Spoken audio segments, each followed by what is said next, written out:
So hello everyone, this is me Pratyush and this is our amazing channel Cracking Class 12th और BSc Chem। आज हम लोग क्या पढ़ने वाले हैं? आज हम लोग देखेंगे प्रिपरेशन बोर्ड 2025 की केमिकल काइनेटिक्स की क्विक रिवीजन करेंगे, नोट्स करेंगे।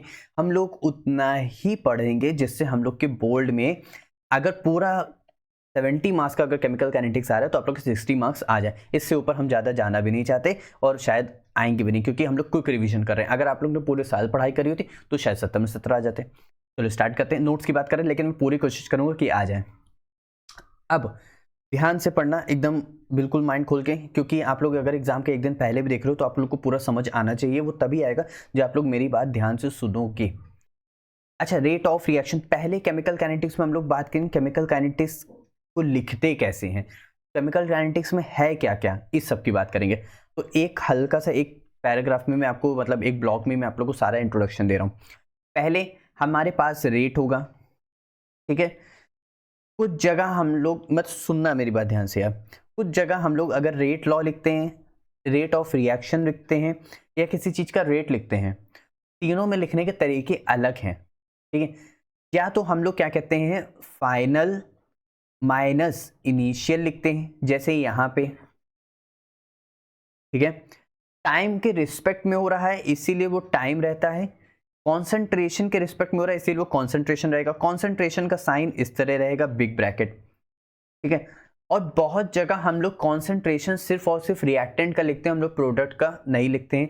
जैसे हम लोग ने मान लो रेट लिखा, ए से बी बन रहा है तो हम लोग इसका रेट लिखेंगे, तो रेट के एक कॉन्सेंट्रेशन, ये क्या है हमारे पास रेट कांस्टेंट, क्योंकि जो रेट रहेगा वो रिएक्टेंट के कॉन्सेंट्रेशन के वो क्या रहेगा, डायरेक्टली प्रोपोर्शनल रहेगा। और कांस्टेंट का साइन आएगा, जब प्रोपोर्शनलिटी का साइन हटेगा तो क्या हो जाएगा, के हो जाएगा। ऐसे मैं बता रहा हूं, ऐसे ही हम लोग ये सब कुछ लिखेंगे। अब एकदम स्टार्ट करते हैं, ध्यान रखना।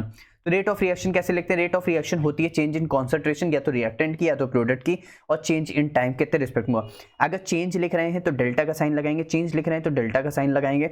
सी final minus C initial, T final minus T initial, कितने टाइम से कितने तक, कितने कॉन्सेंट्रेशन से कितने तक, ठीक है। फटाफट क्विक रिवीजन कर रहे हैं। आई होप, मैं समझता हूँ कि आप लोग को कुछ भी नहीं आता है तो सिर्फ और सिर्फ थोड़ा सा फिर याद करने की कोशिश करना, और जिनको आता है जो सिर्फ क्विक रिवीजन फटाफट कर रहे हैं वो सिर्फ देखने के हटाने की कोशिश करना, ठीक है। अब कॉन्सेंट्रेशन, ये क्या है हमारे पास, कॉन्सेंट्रेशन। कॉन्सेंट्रेशन हमारी मोलैरिटी है। मोलैरिटी हम लोग क्या होती है, मोल पर litre, number of moles upon volume of solution litre, तो वही मोल पर लीटर। टाइम सेकंड में चलेगा तो mole litre inverse second inverse, ये हमारी रेट की यूनिट, ध्यान रखना। अब हमारे पास रेट ऑफ रिएक्शन दो टाइप्स की होती हैं, average rate, instantaneous rate. Instantaneous rate वही मैथमेटिकल वाला टर्म, स्मॉल चेंज यानी डीसी बाय डीटी ले लेंगे, डिफरेंशिएशन वाला। और अगर हम लोग एवरेज रेट लिख रहे हैं, जैसे हम लोग ने रेट ऑफ रिएक्शन लिखा था बस वैसे लिखेंगे, कोई भी चेंज नहीं होगा। ये एक टाइम इंटरवल ऑफ बात करता है, ये एक पर्टिकुलर इंस्टेंट ऑफ टाइम के लिए बात करता है। जैसे मान लेते हैं कि क्या कहते हैं, तुम 3 घंटे पढ़ने गए थे, तो मैंने पूछा पूरे 3 घंटे में तुम्हें क्या पढ़ाया, तो वो एक एवरेज हो गया। मैंने पूछा कि क्या कहते हैं, तुमने एक बार बताओ, जैसे मान लेते हैं 12 बजे से लेकर 3 बजे तक की टाइम है, तो मैंने कहा कि क्या कहते हैं 2:45 पे तुम क्या कर रहे थे, 2:45 पे क्या कर रहे थे, 1:10 पे क्या कर रहे थे। तो एक इंस्टेंट पूछ रहा हूँ, यानी एक पर्टिकुलर टाइम पूछ रहा हूँ, तो वो बोलते हैं हम इंस्टेंटेनियस रेट, ठीक है। अब एवरेज रेट, अगर मान लेते हैं हमारे पास कोई रिएक्शन है, ए से बी जा रहे हैं, ठीक है, तो हमने उसका क्या लिखा, हमने क्या कहा था, चेंज इन कॉन्सेंट्रेशन प्रोडक्ट और रिएक्टेंट दोनों का। तो यहाँ पे देखो कॉन्सेंट्रेशन चेंज, उसके रिस्पेक्ट में टाइम। अब रिएक्टेंट है, तो अब एक बार बताओ, एक टाइम पे रिएक्टेंट कम होने लगेगा। मान लो तुम कुछ बना रहे हो, तो जिस मटेरियल से बना रहे हो वो मटेरियल खत्म होने लगेगा और जो तुम बना रहे हो वो बनने लगेगा। तो वैसे ही क्या कहते हैं, रिएक्टेंट एक टाइम बाद खत्म होगा, प्रोडक्ट एक टाइम बाद बनना शुरू हो जाएगा। तो इसीलिए रिएक्टेंट माइनस साइन में, प्रोडक्ट प्लस साइन में, तो यहाँ पे इसके रिस्पेक्ट में होगा, ठीक है। अब एक और बात मैं बता रहा हूँ, जो मोल का रेशियो वही रेट का रेशियो, इस बात को ध्यान रखना, जो मोल का रेशियो वही रेट का रेशियो रहेगा। अब यहाँ पे क्या रहा है कि क्या कहते हैं, देखो यहाँ पे क्या है, यहाँ पे 1 है, यहाँ पे 3 है, यहाँ पे 2 है, तो यहाँ पे क्या है, सबके मोल्स डिफरेंट, लेकिन हमें मोल और रेट का रेशियो बराबर रखना है। यहाँ पे रेट कितना है, 1 है, तो यहाँ पे हम लोग मोल और रेट का रेशियो, इसीलिए हम लोग उसको क्या करते हैं, डिवाइड कर देते हैं 1/1। यहाँ पे कितना हो जाता है, 1/3, यहाँ पे कितना हो जाता है, 1/2। उसकी स्टोइकियोमेट्री से हम लोग क्या करते हैं, तो उसको डिवाइड कर देते हैं, ठीक है। तो जो मोल का रेशियो वही रेट का रेशियो। देखो यहाँ पे N2 at time t, H2 at time t, NH3 at time t और उसका चेंज डेल्टा डेल्टा। लेकिन यहाँ पे हमें क्या करना है, 1/3 हमने किया, 1/2 किया, 1/1 किया। अब इंस्टेंटेनियस वही हमारा जैसे सेम था, the rate of reaction of concentration of reactant and product at a particular instant of time is called instantaneous rate of reaction. अब ए से बी जा रहा है तो माइनस माइनस प्लस हो गया हमारे पास, मतलब माइनस और प्लस हो गया, रिएक्टेंट प्रोडक्ट चेंज है तो यहाँ पे डी आ गया जो कि एक स्मॉल चेंज के लिए है, और कॉन्सेंट्रेशन का ये रहा साइन, और एट टाइम टी पे हो गया। ऐसे ही अगर हम लोग कोई रिएक्शन ले लेंगे तो हमारे पास ऐसी रिएक्शन हो जाएगी, बस इसको हम लोग इस तरह लिख देंगे। ठीक है, इतनी बात क्लियर। अब आगे बढ़ते हैं। अब रेट ऑफ अपीयरेंस देखते हैं, rate of disappearance. Appearance disappearance, disappearance तो खुद ही बताओ, डिसअपीयर हो रहा है, गायब हो रहा है तो वो रिएक्टेंट के लिए होगा, अपीयर हो रहा है, बन रहा है तो वो प्रोडक्ट के लिए होगा। तो rate of disappearance, change in concentration, change in time. तो रेट ऑफ अपीयरेंस मतलब डिसअपीयरेंस ए और बी के लिए हम लोग लिखेंगे, जो है हमारे पास रिएक्टेंट है। तो देखो इस तरह हम लोग ने लिख दिया। अगर इंस्टेंटेनियस है तो dt, इंस्टेंटेनियस है तो पूरा एवरेज वाला। ठीक है, रेट ऑफ अपीयरेंस किसके लिए लिखेंगे, उसके लिए हम लोग लिखेंगे इस तरह। आई होप इतनी बात आपको क्लियर है, पक्का ना। अब देखो change in concentration of reactant in change in time, उसमें और इसमें अंतर क्या है, ये तो ये भी तुमको वही लग रहा है। इसमें अंतर देखो, यहाँ पे कॉन्सेंट्रेशन नहीं है, यहाँ पे देखो क्या है, कॉन्सेंट्रेशन नहीं है, तो इस बात को ध्यान रखेंगे अपीयरेंस और डिसअपीयरेंस में। आगे ध्यान देते हैं। तो stoichiometry is not required in rate of appearance और डिसअपीयरेंस, इस बात को भी हम लोग ध्यान रखेंगे। हम लोग ने देखो यहाँ पे स्टोकियोमेट्री भी नहीं लिखा है। अगर यहाँ पे क्या था, ए था तो हम लोग 1/a हम लोग को करना चाहिए था, यहाँ पे 1/b हम लोग करना चाहिए तो वो हम लोग ने नहीं किया है। ठीक है, आगे बढ़े, चल। अब टाइप्स ऑफ रिएक्शंस की बात करें। टाइप्स ऑफ रिएक्शन या तो एलिमेंट्री रिएक्शन है या तो कॉम्प्लेक्स रिएक्शन। देखो जो कॉम्प्लेक्स रिएक्शन में जो उसका आरडीएस स्टेप होता है, rate determining step, it means जो उसका स्लो स्टेप होता है उसी का हम लोग रेट लिखते हैं।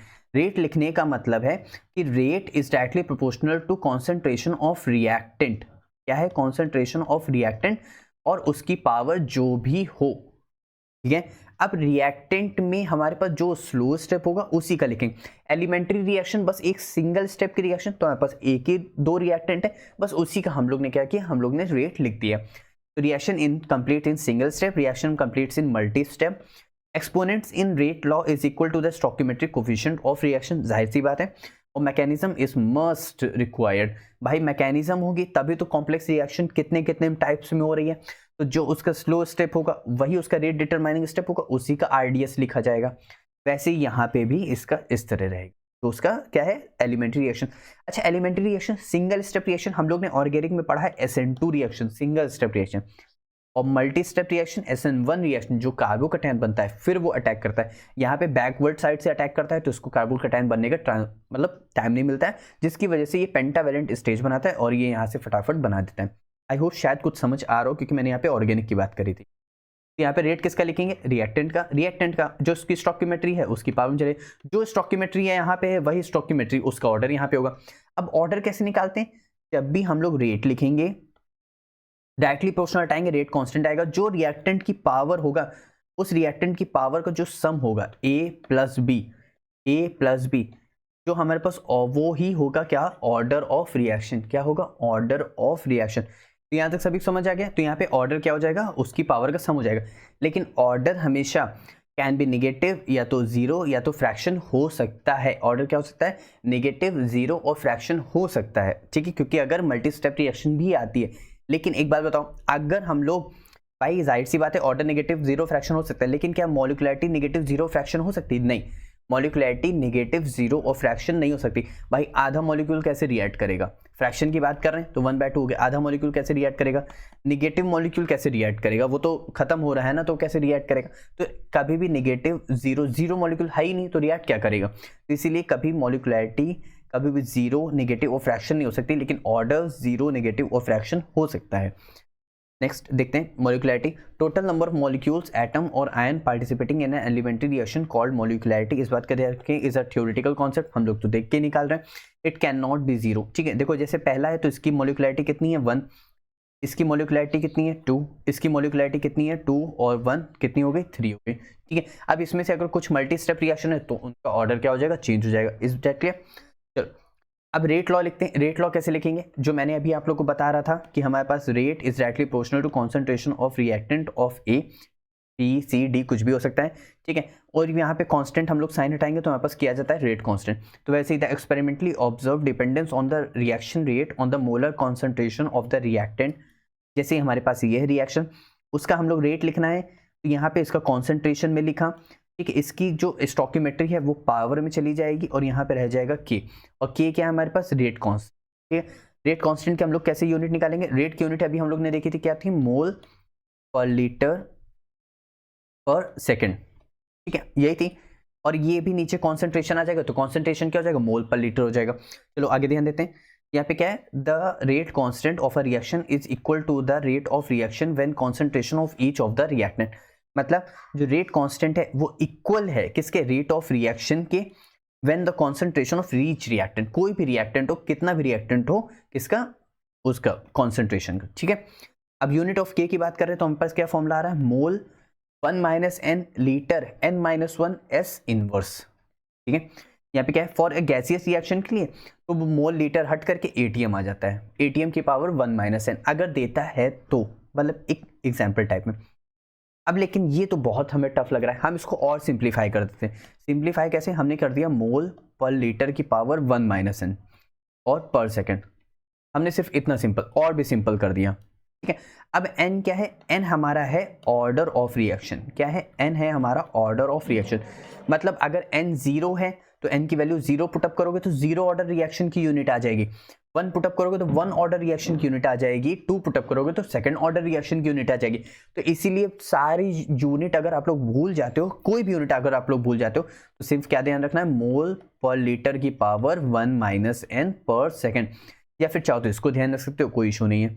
अब देखो 0 ऑर्डर है, मैंने पुटअप किया 1 माइनस एन, मैंने 0 यहाँ पे पुटअप किया तो यहाँ पे क्या हो जाएगा, मोल पर लीटर टाइम इनवर्स हो जाएगा। टाइम यानी सेकंड में चलता है तो सेकंड में, मैंने एक जनरल यूनिट ले लिया था, ठीक है। यहाँ पे फर्स्ट है, फर्स्ट ऑर्डर रिएक्शन, मैंने यहाँ पे 1 पुटअप किया तो ये पूरा 0 हो गया, तो टाइम इनवर्स यानी सेकंड इनवर्स जो कि फर्स्ट ऑर्डर रिएक्शन होती है।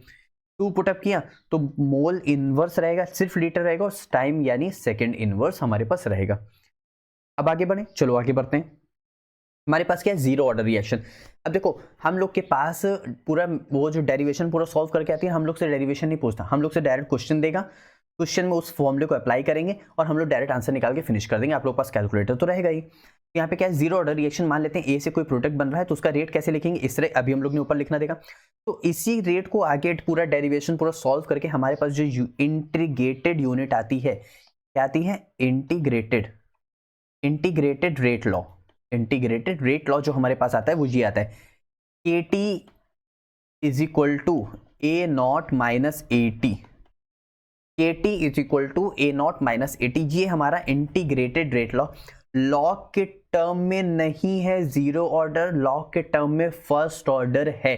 सेकंड ऑर्डर आप लोग के सिलेबस में बहुत ही कम पूछा जाता है, उसको मत ही पढ़ो, ठीक है। तो यहाँ पे इस तरह हो गया। अगर इसका हाफ लाइफ लिखेंगे तो हाफ लाइफ इनिशियल कौन है, ए नॉट वाला इनिशियल होता है, तो इसका मतलब ए नॉट को हमने हाफ कर दिया यार, ए नॉट को क्या कर दिया, हाफ कर दिया। तो इनिशियल जब भी रेट लॉ लिखेंगे तो ए नॉट को क्या कर देंगे, हाफ, यानी क्या लिखे, इनिशियल कह रहे हाफ लाइफ ऑर्डर, इसका हाफ लाइफ यानी टी हमारे पास कितना हो गया, टी हाफ हो गया, या फिर टी 50% हो गया, या फिर टी 50% बचा हुआ है, 50% खत्म हो गया और टी हाफ, इस तरह भी लिख सकते हैं। चलो आगे ध्यान देते हैं।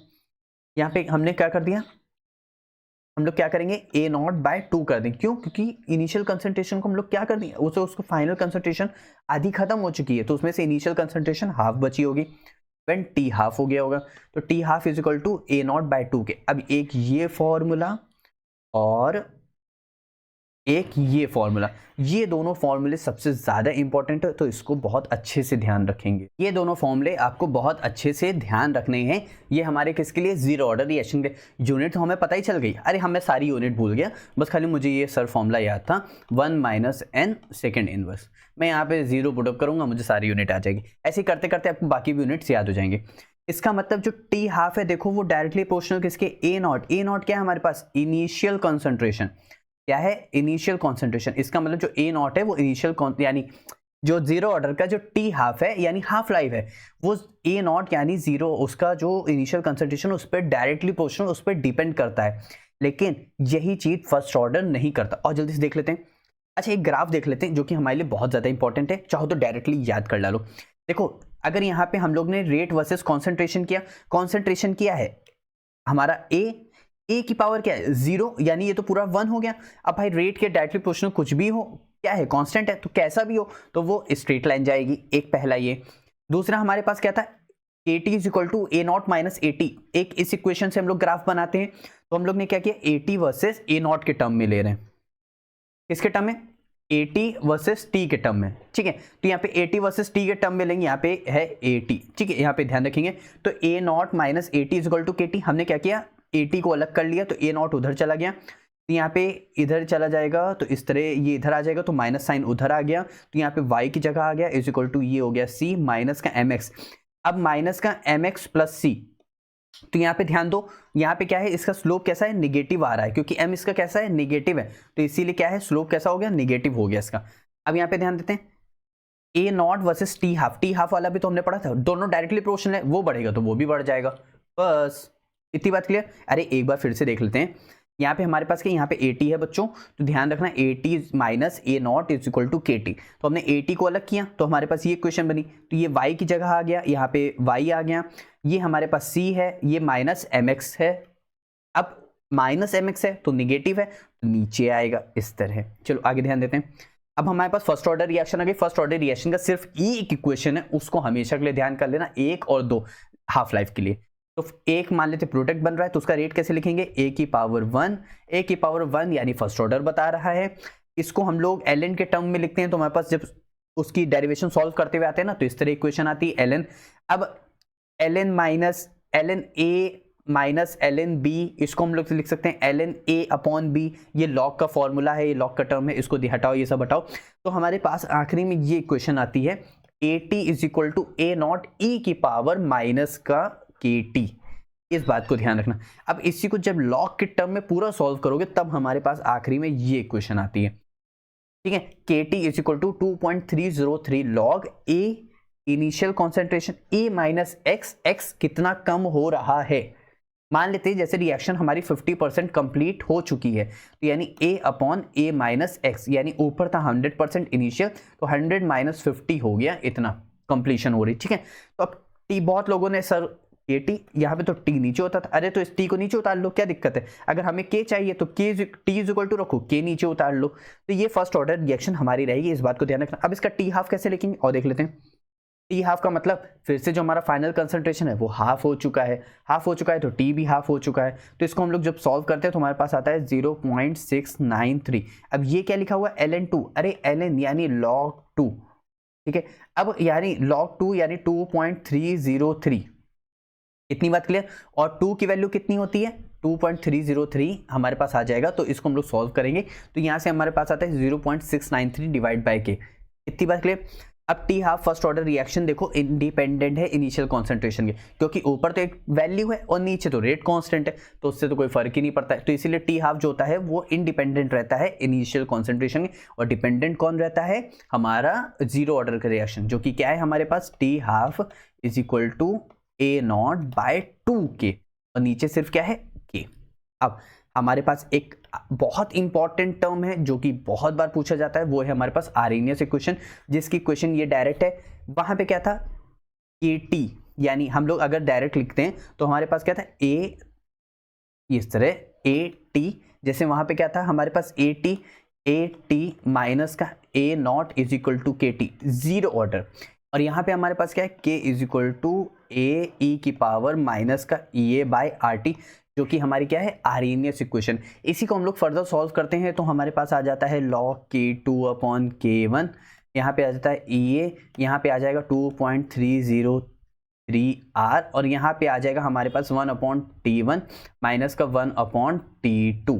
फॉर्मूला कैसा होता है, यहाँ पे मैं आपको दिखाता हूँ, यहाँ पे ध्यान दो, AE की पावर माइनस का EA बाई RT, EA हमारा एक्टिवेशन एनर्जी, ए हमारे पास आर्हेनियस फैक्टर बोल दो या आर्हेनियस फ्रीक्वेंसी बोल दो, कोई भी फर्क नहीं पड़ता। टी हमारे पास टेम्परेचर रहेगा जो कि 298 केल्विन चलता है। आर हमारे पास यूनिवर्सल गैस कांस्टेंट रहेगा, ठीक है। अब यहाँ पे रिलेशन बिटवीन के और टेम्परेचर की बात करें तो हमारे पास इस तरह इसका ये क्या आता है, पूरा का पूरा हमारे पास फॉर्मूला आता है। इतनी बात क्लियर है सभी को, कोई भी डाउट यहाँ तक नहीं ना? तो सभी को पता चल गया टेम्परेचर और केल्विन के बीच में रिलेशन। अब हमारे पास 3 इक्वेशन थी, 2 के हाफ लाइफ थे, एक आर्हेनियस इक्वेशन जो कि बहुत ज़्यादा इंपॉर्टेंट, सबको रेट लिखना आ गया, सबको यूनिट्स पता चल गई। इसके अलावा हमारे पास केमिकल काइनेटिक्स से कुछ भी नहीं पूछा जाता, कुछ भी नहीं पूछा जाता, कुछ भी नहीं पूछा जाता। हाँ, एक क्वेश्चन बहुत आता है, वो इस तरह आता है, आप लोग ने देखा होगा कि हमारे पास एक ग्राफ रहेगा, ठीक है, यहाँ पे इस तरह बना रहेगा, यहाँ पे रेट लिखा रहता है, यहाँ पे बी लिखा रहेगा, यहाँ पे ए लिखा रहेगा, यहाँ पे जैसे इस तरह ये 0.1 है, यहाँ पे 0.2 है, यहाँ पे 0.2 है, यहाँ पे 0.1 है, यहाँ पे 2 इंटू 10 की पावर -3 है, यहाँ पे 3 इंटू 10 की पावर -3 है। यहाँ से आपको पूरा ये दिया हुआ है और पूछ रहा है कि ऑर्डर ऑफ रिएक्शन बताओ। ऑर्डर ऑफ रिएक्शन कैसे आएगा? ए और बी के पावर यानी सम से आएगा। तो यानी ए को हम लोग याद होगा x मानते थे, बी को हम लोग y मानते थे, यहाँ से x प्लस वाई करेंगे तो हमारे पास क्या आएगा? ऑर्डर ऑफ रिएक्शन आएगा। एक वैसा क्वेश्चन आएगा। इसके अलावा आर्हेनियस का केमिकल काइनेटिक्स से कोई क्वेश्चन नहीं आएगा। बस एक और ध्यान रखना, इसका स्लोप है, स्लोप किसका है? आर्हेनियस इक्वेशन का है, माइनस का EA/2.303 r। यहाँ पे स्लोप बहुत बार पूछा जाता है, मतलब कई न्यूमेरिकल में। मैं आप लोग को न्यूमेरिकल जब इसके कराऊंगा, बहुत इंपॉर्टेंट न्यूमेरिकल्स, तब इसके क्वेश्चंस बहुत बार पूछे जाएंगे। इस क्लियर? तो ये था हमारा पूरा का पूरा क्या कहते हैं, केमिकल काइनेटिक्स। आई होप आप लोग को समझ में भी आया होगा, और थ्योरी भी आप लोग एक बार इसको देखना, एक बार समझ आता है फिर दूसरी बार देखना और समझ आएगा, जिसकी मदद से आप लोग क्या कहते हैं न्यूमेरिकल्स आप लोग खुद से भी ट्राई कर सकते हो। फिर उसके बाद करेंगे हम लोग MCQs and assertion and reasoning. अब खुद ही सोचो, फिजिकल में हम लोग ने ऐसे ही सेम सॉल्यूशन किया, सेम ऐसे ही इलेक्ट्रोकेमिस्ट्री किया, आई होप आप लोग ने देखा होगा। और इसके बाद हम लोग ने ऐसे ही केमिकल काइनेटिक्स भी कर रहे हैं। इसके बाद हम लोग D&F ब्लॉक, कोऑर्डिनेशन कंपाउंड, और फिर पूरा ऑर्गेनिक, फिर बायोमोलिक्यूल्स हम लोग करेंगे। तो आप लोग का केमिस्ट्री तैयार नहीं होगा? अरे ऑफ कोर्स तैयार होगा, बहुत अच्छे से तैयार होगा। इसका मतलब केमिस्ट्री में आप लोग 70 में से 65 तो लाने के लिए फुल तैयार तो हो, लेकिन बस आप लोग को पूरा कॉन्सेंट्रेट के साथ आप लोग को देखना होगा। क्लियर? तो अब मिलते हैं नेक्स्ट वीडियो में इसके न्यूमेरिकल्स के साथ। Bye bye.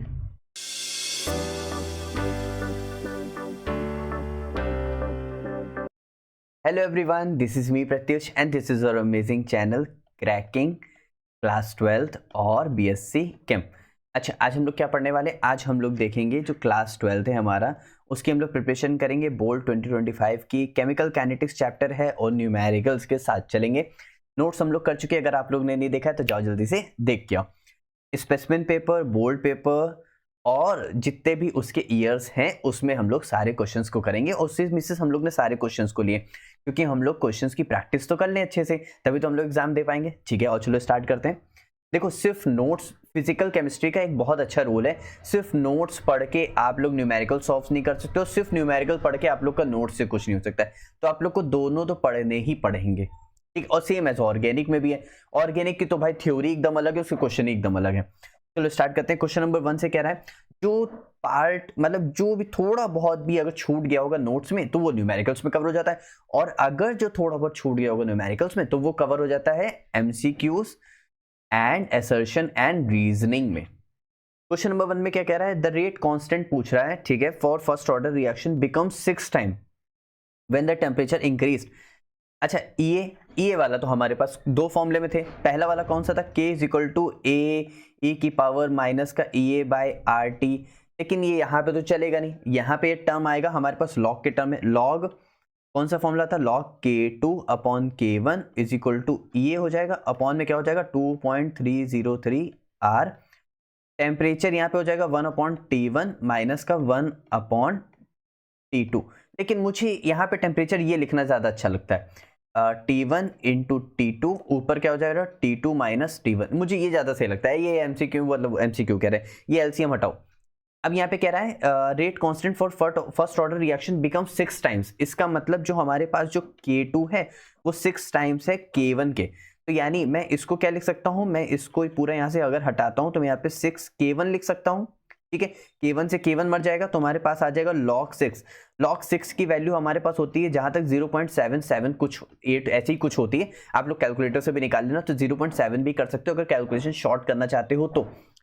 अब R की वैल्यू यहाँ पे क्या लेंगे? R की वैल्यू यहाँ पे चलेगी 8.314, जो कि हमारे किलो जूल में चलती है, ठीक है। अब मोल पर केल्विन तो दोनों, मतलब मोल केल्विन तो क्या होगा? वो दोनों में ही चलेगा, ठीक है। इतनी बात क्लियर। और 0.0821 वाली जो R की वैल्यू वो एटीएम और लीटर में चलती है। यहाँ पे एटीएम और लीटर, यहाँ पे प्रेशर नहीं है ना ही वॉल्यूम है, तो इस बात को ध्यान रखेंगे। यहाँ से EA सॉल्व कर लोगे ना पक्का, क्योंकि EA रखना है, लॉग वैल्यू आ गई, T1 T2 तुमको दो टेम्परेचर दिए हुए हैं, ये आ जाएगा, ये आ जाएगा। देखो न्यूमेरिकल को खुद से सॉल्व करने का मतलब है खुद से कैलकुलेशन करोगे तो ज़्यादा अच्छा रहेगा। अगर मैं कैलकुलेशन पूरी करके दे दूंगा, पूरा आंसर डिट्टो दे दूंगा, तो आप लोग के लिए वो उतना ज़्यादा बेनिफिट नहीं करेगा।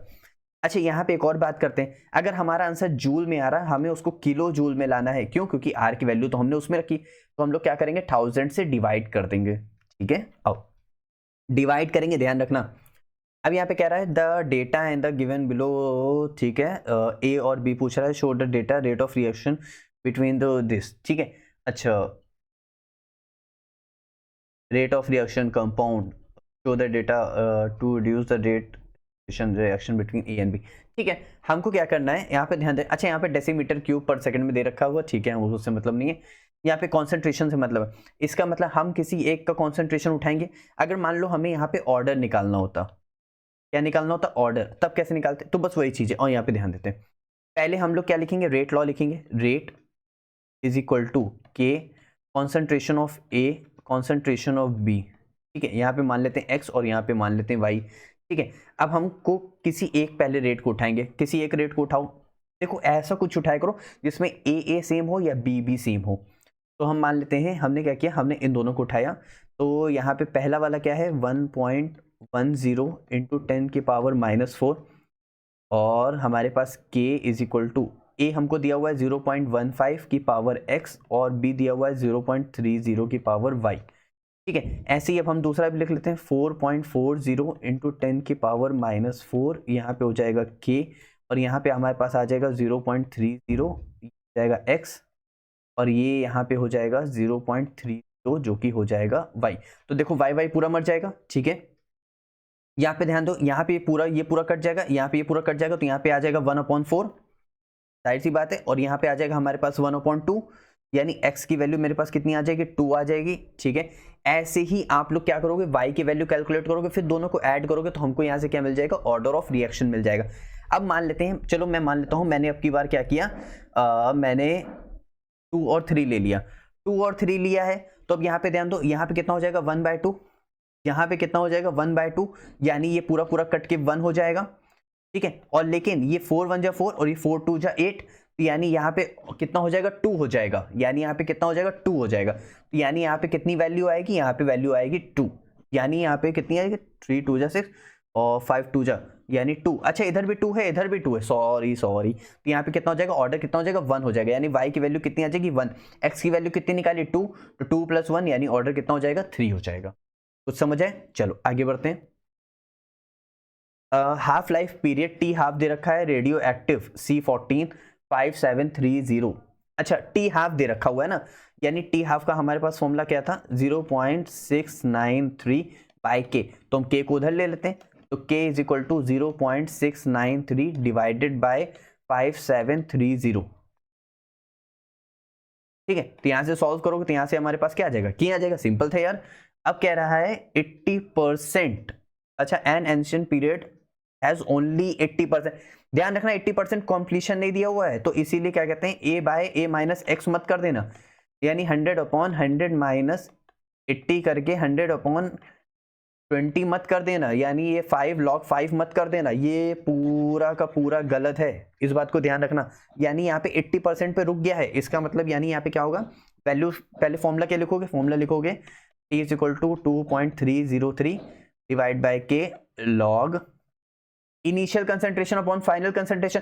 अच्छा रेडियो एक्टिव डीके है, तो रेडियो एक्टिव डीके का मतलब होता है N/N0, ये एक फॉर्मूला है, अगर भूल जाते हो तो छोड़ दो।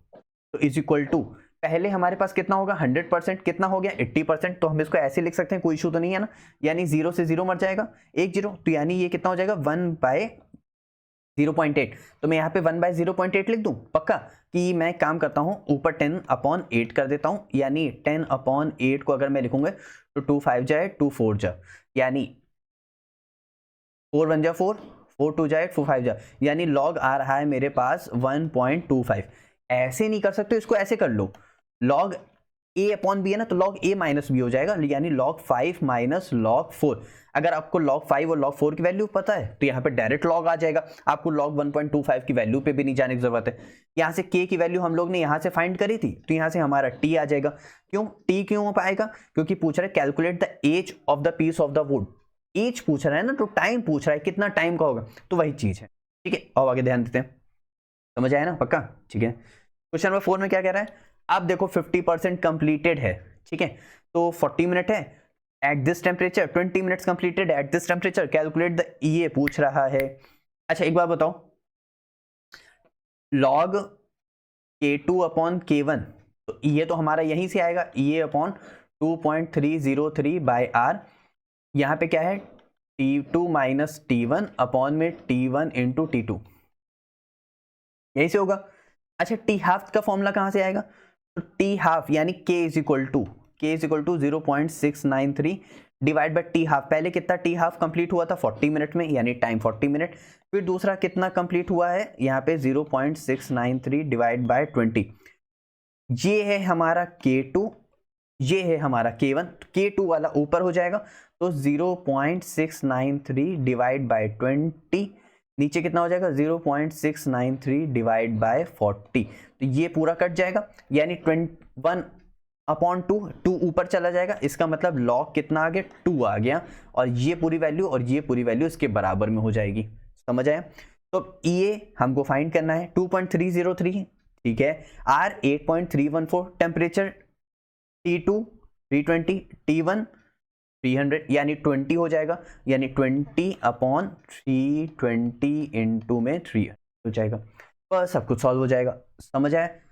पक्का समझ आया ना? ठीक है, चलो आगे बढ़ते हैं। क्वेश्चन नंबर 4 हो गया। क्वेश्चन नंबर 5 में क्या कह रहा है? The most of the reaction of the most of the rate of most of the reaction become double. अरे यहाँ पे डबल हो गया, वो 6 टाइम्स था, ये डबल हो गया, इसका मतलब अब की बार जो K2 है वो हमारे पास 2K1 हो गया। तो अब यहाँ पे 2K1 बाय K1 कर देंगे, तो K1 से K1 मर जाएगा, तो log 2 आ जाएगा। दोनों टेम्परेचर दे रखा हुआ है, ये आ जाएगा। चलो आगे बढ़ते हैं।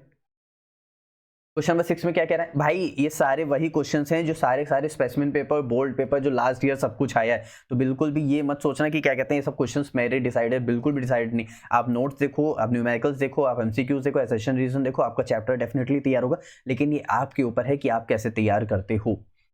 द रेट कांस्टेंट की बात करते हैं, तो 2 टेम्परेचर दे रखे हुए हैं, K2 K1 दे रखा हुआ है, ठीक है, और यहाँ पे दोनों के हमको रेट भी दे रखे हुए, यानी ऊपर कौन सा रखेंगे? 0.07 रखेंगे, नीचे रखेंगे 0.02 रखेंगे। तो यहाँ से हम लोग क्या कैलकुलेट करेंगे? ये कैलकुलेट करेंगे, बस हो जाएगा। अब तो कैलकुलेट हो जाएगा ना यार, कोई भी डाउट नहीं है। अब एक बात बताओ, लेकिन एक चीज बताओ, अगर यहाँ से अगर हमसे ये के बाद अगर हमसे ए पूछ रहा होता तब कैसे करते? मतलब खाली ए पूछ रहा होता, फाइंड ए एंड ए। एक बात बताओ कहाँ से आता? ए आता हमारे पास क्या कहते हैं, के इज इक्वल टू माइनस का, मतलब ई माइनस का ई ए बाय आर टी, यहां से आता। अब के क्या रखते? के हम लोग हमेशा इनिशियल रखते हैं, तो ये वाला रखते। ए हम लोग यहां से फाइंड करते, ई ए हम लोग को पता है, आर हम लोग को पता है, टेम्परेचर हम लोग को इनिशियल वाला रखेंगे। लेकिन ऐसे कैसे इक्वेशन रखेंगे सर? यहाँ पर एक्सपोनेंशियल भी, तो हम यहाँ से इसको चेंज कर देते हैं। लॉग के इज इक्वल टू यहाँ पे कितना हो जाता है? लॉग ए माइनस का ए अपॉन आर टी, यहाँ पे हो जाता है लॉग बेस ई। अब लॉग बेस ई अगर हम लोग हटाते तो हम लोग के पास क्या आ जाता है? लॉग के इज इक्वल टू लॉग ए, यहाँ पे माइनस का ए अपॉन 2.303 आर टी। अब हम लोग लॉग ए को उधर कर देते हैं, लॉग ए को हमने इधर कर दिया, लॉग के को हमने इधर कर दिया, और ये बीच में प्लस का साइन हो जाएगा क्योंकि चेंज हो जाएगा। अब यहाँ से log a आएगा, फिर हम लोग a का हम लोग जो वैल्यू आएगी फिर हम उसका कर देंगे एंटी लॉग, जो हमारे पास वैल्यू आएगी वहां से हमारा जो वैल्यू थी यहाँ पे क्वेश्चन मार्क, वो हमारे पास a आ जाएगा। समझ आएगा पक्का? तो ऐसे ही हम लोग निकालेंगे a की वैल्यू, क्योंकि ये देखो एक ये वाला क्वेश्चन और एक ये वाले फॉर्मूला, ये 2 फॉर्मूले बहुत ज्यादा इंपॉर्टेंट है एक्टिवेशन एनर्जी को लेके, तो इस बात को भी बहुत अच्छे से ध्यान रखना। जितनी पॉसिबिलिटीज होती है मैं सब कराने की कोशिश कर रहा हूं। अच्छा 20% फर्स्ट ऑर्डर रिएक्शन कंप्लीटेड हो गया 5 मिनट में, इसका मतलब T5 दिया हुआ है क्या? 20% कंप्लीट हो चुका है, यानी पहले 100 रहा होगा क्या? यानी 100 माइनस 20 हो जाएगा क्या? यानी 100 माइनस फिर से 80 वही चीज है क्या? यानी ये से ये चला जाएगा, यानी 5 और 4 आ जाएगा क्या? ठीक है, ठीक है ना? अब फिर उसके बाद 60% कितना कंप्लीट हुआ होगा, तो यहाँ से हम लोग टाइम टी निकाल लेंगे, बस बहुत इजी है। पहले यहाँ से क्या आएगा, पहले यहाँ से हम लोग का टाइम दिया हुआ था 5 मिनट, यानी यहाँ से पहले के आएगा, फिर अब के पता चल गया तो टाइम टी आ जाएगा। नहीं आएगा, चलो एक बार फिर से मैं बता देता हूँ आप लोग को, इसको मैं पहले जैसे मान लो मेरे पास दिया हुआ है क्या कहते हैं 20% कंप्लीट हो गया, यानी k is equal to 2.303 divide by T यानी 5 minute log initial concentration upon final concentration, यानी 100 में से 20% कंप्लीट हो गई, यानी 80 बचा। ठीक है, यहाँ से आप लोग का के आ जाएगा, जैसे ही के आ गया फिर उसके बाद क्या रहेगा, हमारे पास टी पूछ रहा है कितने परसेंट, कितना वो परसेंट गया है, इतने परसेंट में कितना टाइम हुआ होगा, तो यानी 2.303 डिवाइड बाय आपकी जो के आया है वो यहाँ पुटअप करेंगे, और यहाँ पे क्या आ जाएगा लॉग 100 अपॉन 40 हो जाएगा, क्योंकि 100 माइनस 20 वो सॉरी 100 माइनस 60 तो 40 हो गया, तो यहाँ से 0 चला गया, तो 2 5 जा और 2 2 जा। अब की बार log 5 माइनस log 2 कर दोगे तो ये भी बहुत ईजी हो जाएगा। चलो आगे ध्यान देते हैं। अच्छा, इसमें पूछ रहा है कैलकुलेट द हाफ लाइफ पे पूछ रहा है, ओहो, यानी calculate the half life for the above reaction, यानी हाफ लाइफ कैसे निकालेंगे, अरे यहाँ से तो हमारे पास के आ गया था, अगर के आ गया था तो हम लोग हाफ लाइफ भी निकाल सकते हैं, ये भी बहुत इजी है हम लोग का। आगे बढ़े, चलो आगे ध्यान देते हैं। अब इसमें कह रहा है consider data given for the following reaction A B दे रखा हुआ है, what is the order of reaction, order of reaction मैंने आप लोग को अभी निकालना बताया, किन्हीं दोनों एक को पकड़ो जो सेम हो, जैसे मान लेते हैं मैंने क्या किया, मैंने ये 0.1 लिया, तो यहाँ से बी बी कैंसिल हो जाएगा, ए की वैल्यू आ जाएगी, फिर उसके बाद मैंने क्या किया, ये 1 और 2 मैंने ले लिया, तो मैंने क्या किया इनको सॉल्व किया तो मेरे पास इजीली रिएक्शन आ जाएगी, समझ आ रहा है। तो ऐसे ही हम लोग निकालेंगे, रेट कांस्टेंट हमारा के तो इजी आ ही जाएगा। उसके बाद डिटरमाइन द रिएक्शन कंसंट्रेशन ए और बी, ए इतना दे रखा है बी इतना दे रखा है, डिटरमाइन द रेट रिएक्शन।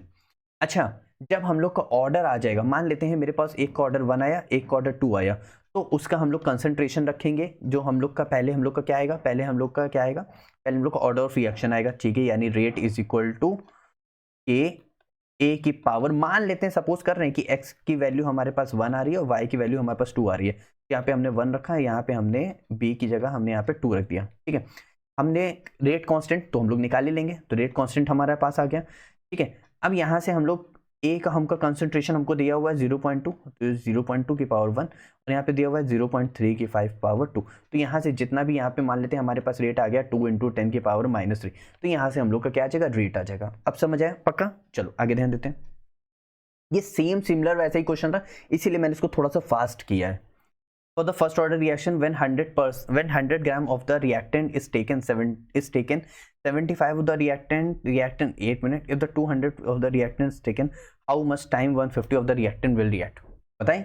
अब यहाँ पे ध्यान दो, यहाँ पे कह रहा है देखो फर्स्ट ऑर्डर रिएक्शन यानी K is equal to 2.303 divide by T log. देखो पहले उसने हमको दिया है 100 ग्राम था, उसमें से 75 ग्राम रिएक्ट कर गया, यानी पहले 100 था, फिर 100 में से अगर 75 चला जाएगा तो यानी बचेगा 25, यानी 100 डिवाइड बाय हो जाएगा 25, यानी हो जाएगा log 4, यानी मैं log 4 यहाँ पे रख देता हूँ, ठीक है। लेकिन वो टाइम टाइम कह रहा है 8 मिनट में वो कंप्लीट कर रहा है, यानी मैं यहाँ से टाइम हटा देता हूँ, यानी 8 आ गया, ठीक है। यानी k is equal to 2.3 divide by 8, यहाँ पे हो गया log 4, ठीक है। अब सेम रिएक्टेंट है और रिएक्ट कर रहा है, फिर से क्या हो जाएगा, अच्छा के कैंसिल हो जाएगा क्योंकि दोनों इक्वेशन को मैं बराबर रख रहा हूँ। बराबर क्यों रख रहे हैं, क्योंकि रिएक्टेंट सेम है, रिएक्टेंट सेम है। अब इसके बाद क्या होगा, यहाँ पे क्या होगा 2.303 वापस से होगा 2.303।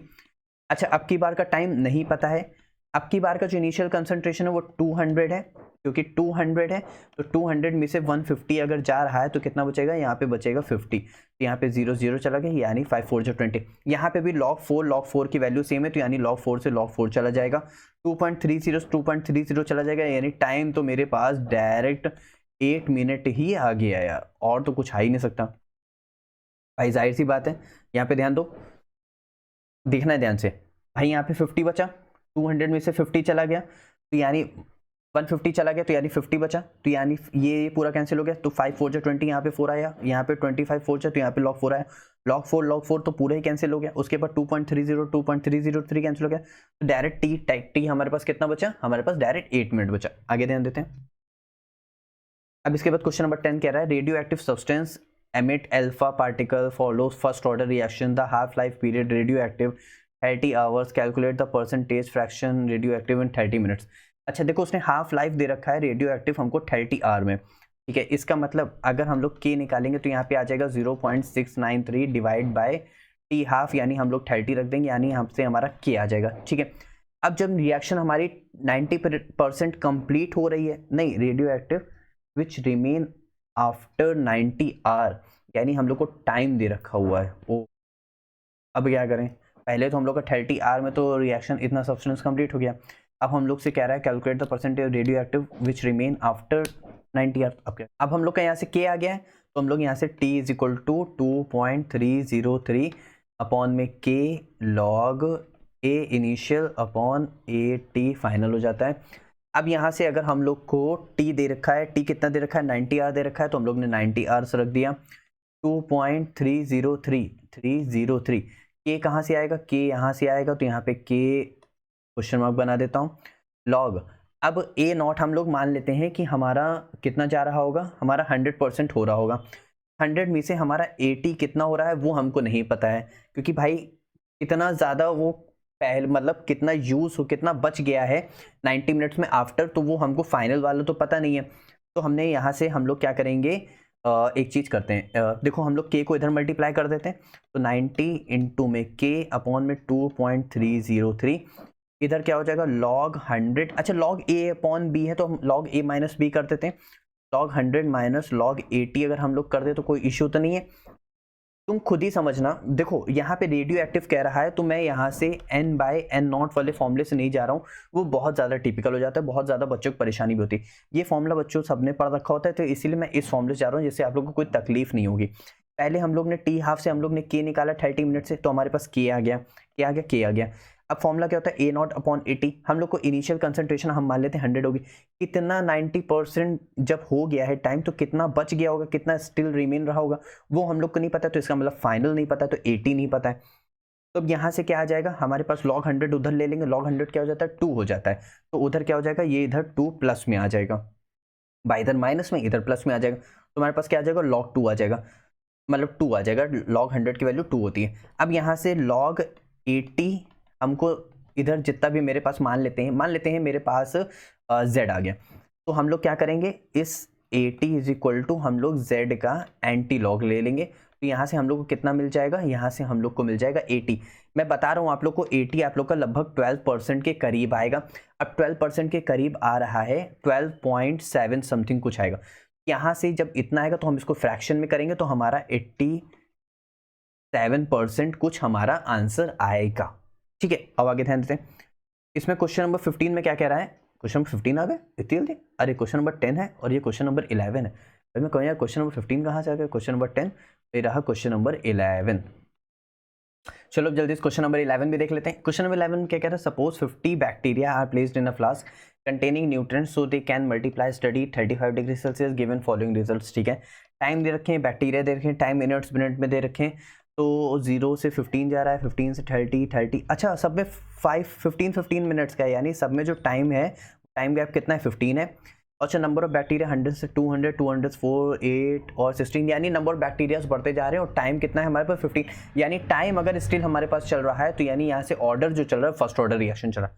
ऑर्डर क्या चल, ऑर्डर आपको पहचानना जरूरी है, अगर टाइम सब में सेम चल रहा है तो ऑर्डर क्या चल रहा है, फर्स्ट ऑर्डर रिएक्शन चल रहा है। चलो फर्स्ट ऑर्डर रिएक्शन, ठीक है। अब रेट कांस्टेंट पूछ रहा है यानी के पूछ रहा है, तो निकाल लेते हैं, तो k is equal to 2.303 divide by t और initial concentration upon final concentration, ठीक है। अच्छा पहले इनिशियल कंसंट्रेशन में जो हमारे पास टाइम रहा होगा वो हमारे पास कितना रहा होगा, हमारे पास मतलब वो उसका नंबर ऑफ बैक्टीरिया हमारे पास मान लेते हैं कि पहले हमारे पास रहा होगा, तो k इज इक्वल टू 2.03, यहाँ पे t हम कितना रखेंगे, t हम लोग रखेंगे यहाँ से टाइम 15 मिनट्स, तो लॉग यहाँ से एक बात बताओ अब कितना रखा जाएगा, जाहिर सी बात है यहाँ से हम लोग क्या कहते हैं, पहले इनिशियल रखेंगे 100 और फाइनल हमारे पास फिर कितना हो रहा है, हम लोग रखेंगे 200, तो यहाँ से हमारे पास कितना आ जाएगा, के आ जाएगा, तो यहाँ से ये चला जाएगा, ये चला जाएगा, तो log 1/2 यानी log हमारे पास ऊपर आ जाएगा, तो यहाँ से हमारी क्या आ जाएगी, यहाँ से हमारी के की वैल्यू आ जाएगी। अब मैं आपको बता देता हूँ यहाँ से आप लोग की के की वैल्यू कितनी आएगी, 0.462, यहाँ से के की वैल्यू कितनी आएगी, बी वाली वैल्यू आएगी। अब जब यहाँ से के की वैल्यू आ गई, यहाँ से टी हाफ नहीं आ पाएगा, तो टी हाफ हमारे पास कितना हो जाएगा, 0.693 डिवाइड बाय के। अब यहाँ से आप लोग के की वैल्यू सिंपल रखोगे तो यहाँ से आप लोग की टी की वैल्यू आ जाएगी। मेरे ख्याल से आप लोग की शायद टी की वैल्यू 15 मिनट्स आनी चाहिए। आप लोग कैलकुलेट करके देख लेना कितनी आ रही है। एग्जैक्टली तो ये था हमारा पूरा केमिकल काइनेटिक्स के सारे न्यूमेरिकल्स और हमारे सारे नोट्स। तो अब आप लोगों का काम इतना है कि इसको अच्छे से लगाना, अच्छे से प्रैक्टिस करना, ताकि आप लोग के बहुत अच्छे मार्क्स आए। अब हम लोग इसके बाद बात करेंगे किसके ऊपर, एमसीक्यूज और असर्शन एंड रीजनिंग के ऊपर। वो भी वीडियो नहीं देखने मिलना, क्योंकि जो भी कॉन्सेप्ट बच गया होगा वो उसमें कंप्लीट होगा, इसलिए 1 बाय 1 एकदम लाइन से चल रहे हैं। क्लियर? तो मिलते हैं नेक्स्ट वीडियो में नेक्स्ट टॉपिक के साथ। बाय।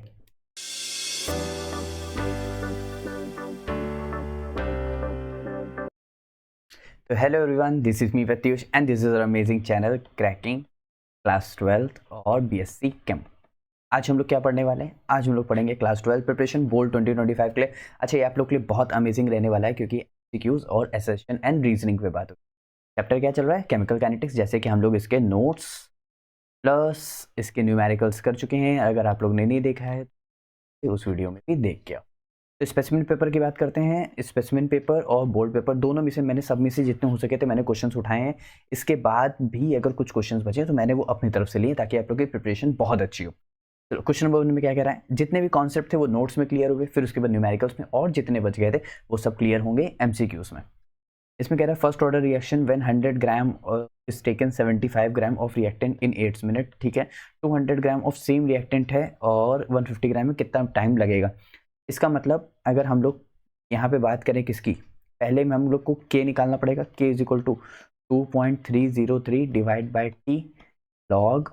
अब पहले कितना था 100, फिर कितना हो गया 75 क्या होगा, रिएक्टेंट क्या हो गया होगा, चला गया होगा। इसका मतलब 100 अपॉन में क्या हो जाएगा 25, 100 माइनस फाइनल माइनस इनिशियल। तो यानी हम बस बहुत सही है फिर तो 2.303 डिवाइड बाय यहाँ पे टाइम दे रखा हुआ है 8 मिनट, जो कि k इज इक्वल टू हो जाएगा, यहाँ पे हो जाएगा लॉग, यहाँ पे हो जाएगा 100 डिवाइड बाय 25 से यहाँ से 4 चला गया। तो यहाँ से आप लोग k की वैल्यू सॉल्व कर लोगे। ठीक, पहले हम लोग की k की वैल्यू सॉल्व हो गई, फिर उसके बाद आप लोग बताना इसका आंसर कितना आ रहा है। ठीक है, जब k की वैल्यू सॉल्व हो गई तो हमको अब टाइम पूछ रहा है, तो t इज इक्वल टू 2.303, वहाँ से हम लोग k की वैल्यू रखेंगे लॉग। अब कितना है 200, कितना चला गया 150, यानी बचा हमारे पास 50 यानी 00, यानी अब की बार भी log 4 है, तो log 4 कैंसिल हो जाएगा। ठीक है, इसका मतलब log 4 कैंसिल हो गया, ये बात तो सही हो गई। इसका मतलब यहाँ से जो हमारे पास टाइम था वही टाइम यहाँ से हमारे पास आ जाए। कुछ समझ आया नहीं? और देखो पहले हम लोग ने के निकाल लिया था, जैसे ही हम लोग का के आ गया उसके बाद हमारे पास क्या बचा, हमारे पास टाइम ही तो बचा, तो टाइम यहाँ से आ जाएगा। सिंपल। चलो आगे ध्यान देते हैं। अब नेक्स्ट क्वेश्चन में क्या कह रहा है, when concentration of reactant of first order is tripled. अच्छा, फर्स्ट ऑर्डर रिएक्शन है जिसको हमने ट्रिपल कर दिया है। ठीक है, द रेट बिकम्स, अरे उसको अगर हमने ट्रिपल कर दिया है यानी वो 3 गुना हो गया, यानी कितना हो जाएगा हमारे पास 27 टाइम्स, 3 गुना हो गया तो 27 टाइम्स हो जाएगा। और the unit for first order reaction, first order reaction की यूनिट क्या होती है हम लोग ने पहले ही पढ़ रखा है, किसी की भी यूनिट निकाल दी, मोल पर लीटर की पावर 1 माइनस n और सेकंड इनवर्स। अगर हम लोग यहाँ पे 1 रख देंगे तो ये पूरा टर्म 0 हो जाएगा, यानी सेकंड इनवर्स क्या हो गई फर्स्ट ऑर्डर रिएक्शन की। बस आगे देखते हैं। The rate constant of reaction इतना दे रखा हुआ है। ठीक है, what is the order of reaction. मैं क्यों सॉल्व करूं जब ये पूरा एमसीक्यू है, तो मुझे सॉल्व करने की क्या जरूरत, मुझे तो स्मार्ट आंसर से बस ट्रिक चाहिए। तो यहाँ पे जो इसका आंसर है minute inverse, second inverse, time inverse, ये सब किसकी यूनिट है, ये सब है फर्स्ट ऑर्डर यानी 1 ऑर्डर रिएक्शन। तो आगे देखते हैं। तो क्वेश्चन नंबर 4 में क्या कह रहा है, क्वेश्चन नंबर 4 में कह रहा है the plot ln versus time. अच्छा, ln की बात कर रहा है, इसका मतलब यहाँ पे तो फर्स्ट ऑर्डर रिएक्शन की बात करो, क्योंकि उसी में है। फॉर्मूला क्या था, ln A0 माइनस ln AT is equal to KT। अच्छा, मैं ln AT को अलग कर लेता हूँ, तो ln AT हो गया हमारे पास ln A0 माइनस का KT, भाई यही होगा। ठीक है, अब हमको देखो ये मेरे पास क्या है, ये y है, क्योंकि क्या कह रहा है ये y एक्सिस पे ना, तो ये मेरे पास इधर y हो गया ln AT के रिस्पेक्ट में, और ये टाइम t के रिस्पेक्ट में, जो कि यहाँ पे क्या है वर्सेस टाइम है। ठीक है, ये मेरे पास क्या हो जाएगा, ये A0 मेरे पास क्या हो जाएगा, ये अच्छा ये मेरे पास क्या है माइनस का mx, क्योंकि ये x एक्सिस पे है तो ये ठीक है, और y equal to mx plus c, ये हमारे पास स्लोप हो जाएगा। इसका मतलब माइनस का mx है, इसका मतलब नेगेटिव स्लोप आ रहा होगा, तो इस तरह आ रहा है। ठीक है, तो यहाँ से मेरे पास ऑर्डर क्या हो जाएगा, फर्स्ट ऑर्डर रिएक्शन हो जाएगी। आगे ध्यान देते हैं। ग्राफ कैसे बनेगा मैंने आपको बता दिया, यहाँ पे क्या है, what catalyst do to the activation energy, activation energy को या तो कम करता है या तो बढ़ाता है। भाई या तो ग्राफ बैरियर को या तो कम करेगा या तो बढ़ा देगा। निगेटिव कैटलिस्ट होगा तो बढ़ा देगा, पॉजिटिव कैटलिस्ट होगा तो कम कर देगा, में इंक्रीज और डिक्रीज इट हो जाएगा। क्वेश्चन नंबर इसमें क्या कह रहा है, क्वेश्चन नंबर 6 में, on increasing the temperature the rate of reaction increases, क्योंकि टेम्परेचर पे क्या होती है, डायरेक्टली प्रोपोर्शनलिटी डिपेंड करती है, टेम्परेचर पे होती है, कॉन्सेंट्रेशन पे, और होती है क्या कहते हैं, कैटलिस्ट पे। For particular reaction the value of rate constant this पर सेकंड दे रखा है, यानी फर्स्ट ऑर्डर रिएक्शन, तो यहाँ पे मैं डायरेक्ट लिख देता हूँ, and will be initial concentration. First order reaction depend करती है इनिशियल कंसंट्रेशन पे, क्योंकि R इज इक्वल टू के ए की पावर अगर 1 है तो देखो कॉन्सेंट्रेशन पे डिपेंड कर रहा है, लेकिन R इज इक्वल टू के ए की पावर अगर 0 होती तो ये टर्म 1 हो जाता, और ये सिर्फ डिपेंड करता है रेट कांस्टेंट के ऊपर, जीरो ऑर्डर रिएक्शन। इसके देते हैं what will the condition biomolecular reaction may be the first order. अच्छा, बायोमोलिकुलर रिएक्शन, बायोमोलिकुलर रिएक्शन का मतलब है मेरे पास रिएक्टेंट स्पीशीज 2 होंगी। बायोमोलिकुलर रिएक्शन का मतलब है मेरे पास रिएक्टेंट स्पीशीज 2 होंगी, और उसमें से एक रिएक्शन जो एक रिएक्टेंट होगा वो हमेशा एक्सिस में प्रेजेंट होगा। एक रिएक्टेंट जो होगा वो हमेशा एक्सिस में प्रेजेंट होगा। जैसे मेरे पास रिएक्शन है CH3I प्लस मेरे पास यहाँ पे क्या H2, तो यहाँ से क्या बनेगा, यहाँ से बनता है CH3OH प्लस यहाँ से निकल जाएगा HI। तो ये तो बात की बात है, तो इसमें से मुझे वाटर क्या लेना पड़ता है, एक्सिस में। वाटर क्या लेना पड़ेगा, एक्सिस में। तो ये रहा एक और ये रहा बी। तो यहाँ पे मेरे पास ऑर्डर जो होना चाहिए था वो मेरे पास 2 होना चाहिए था बायोमोलिकुलर, लेकिन ये ऑर्डर यहाँ पे रहता है फर्स्ट, क्योंकि जो एक्सिस में होता है उसको हम लोग नहीं लेते हैं, उसका रिएक्टेंट नहीं लेते हैं, सिर्फ और सिर्फ एक बचेगा। तो इसको हम लोग कैसे लिखेंगे, R इज इक्वल टू के, यहाँ पे क्या हो जाएगा CH3I, जिसका ऑर्डर यहाँ पे क्या है 1। तो इसीलिए both reactant have same concentration, गलत। One of the reactant species in largest excess, ये बात सही है। When the reactants in equilibrium, जब लार्ज में है तो कैसे होगा, एक्टिवेशन एनर्जी जो होगी वो कम होगी, ऐसा नहीं है। ठीक है, तो हमारे पास ऑप्शन नंबर क्या हो जाएगा, ऑप्शन नंबर मेरे पास बी हो जाएगा, क्योंकि मे बी फर्स्ट ऑर्डर उसने बोला है और मैंने फर्स्ट ऑर्डर आपको बताया कैसे होगा।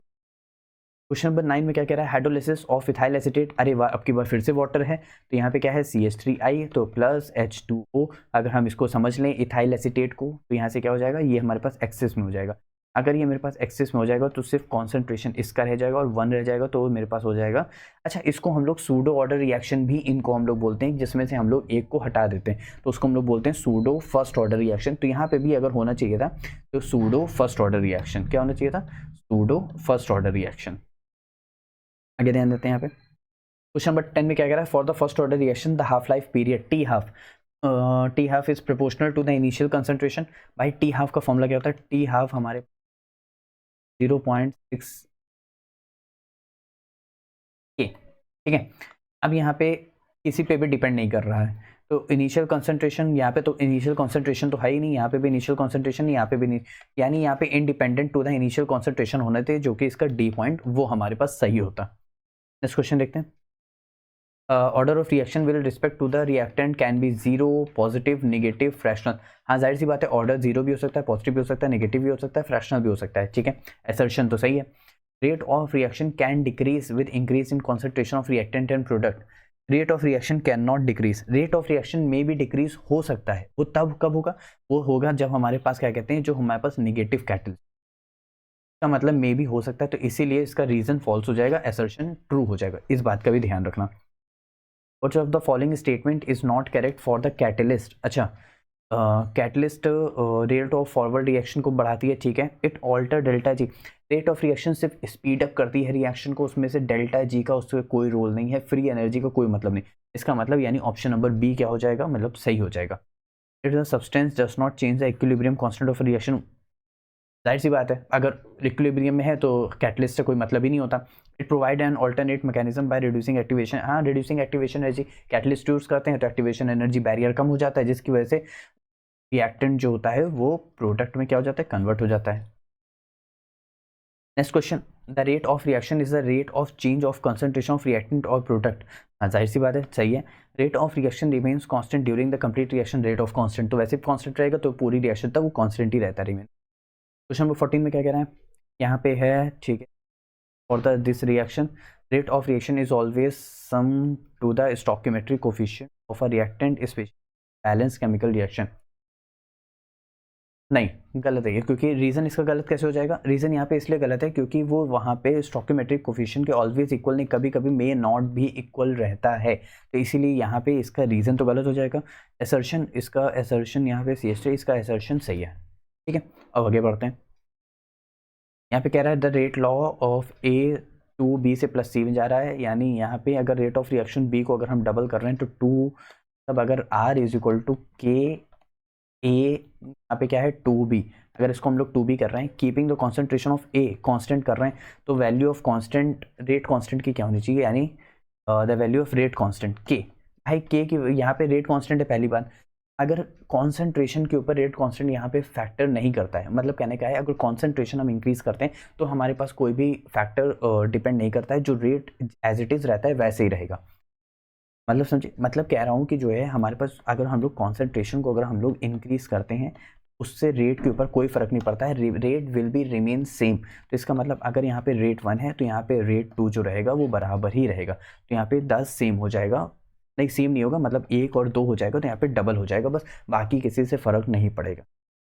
ठीक है, अब ये थे हमारे पास टोटल क्वेश्चन नंबर 15। हम लोग ने कर लिए हैं notes, numericals, MCQs, assertion, reasoning. देखो एमसीक्यूज, असर्शन, रीजनिंग मैं आप लोग को मान के चल रहा था कि आप लोग ने मेरी वीडियो यानी नोट्स और न्यूमेरिकल देख रखा है, इसीलिए क्या कहते हैं मैंने एमसीक्यूज और असर्शन, रीजनिंग थोड़ा सा जल्दी जल्दी में निकाला है और कोशिश की आप लोगों को समझाने। अब इसके बाद काम अच्छे से लगाना और अच्छे मार्क्स लेके आना। अब मिलते हैं नेक्स्ट वीडियो में हम लोग D एंड F ब्लॉक के, इसके साथ D और F ब्लॉक के साथ। Bye bye.